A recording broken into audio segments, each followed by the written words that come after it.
নমস্কার বন্ধুরা, সুপ্রিয়া রান্নাঘরে সবাইকে স্বাগত জানিয়ে শুরু করছি আজকের রেসিপি ধনেপাতার চাটনি। প্রায় সকলের জানা থাকলেও যে কয়েকজন বন্ধু রেসিপিটি জানেন না তাদের জন্য রইল আজকের রেসিপিটি। প্রথমে আমি ধনেপাতা নিয়ে নিয়েছি, এর সঙ্গে নিয়ে নিয়েছি টক দই, নুন, চিনি, কাঁচা লঙ্কা, আদা আর রসুন। একটা মিক্সিং জারের মধ্যে ধনেপাতা নিয়ে নিলাম, এতে কাঁচা লঙ্কা, আদা, রসুন, নুন, চিনি আর টক দই নিয়ে নিচ্ছি। আপনারা চাইলে টক দইয়ের পরিবর্তে পাতিলেবুর রসও ব্যবহার করতে পারেন। টক দই দিলে স্বাদটা খুব ভালো হয়। সবগুলো দিয়ে একটা পেস্ট তৈরি করে নিলাম। তৈরি হয়ে গেল ধনেপাতার চাটনি। কি খুব সহজ মনে হচ্ছে তো?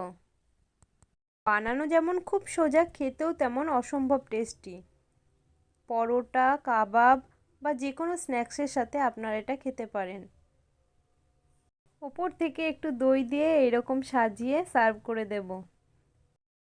নমস্কার বন্ধুরা, ভালো থাকবেন, সুস্থ থাকবেন।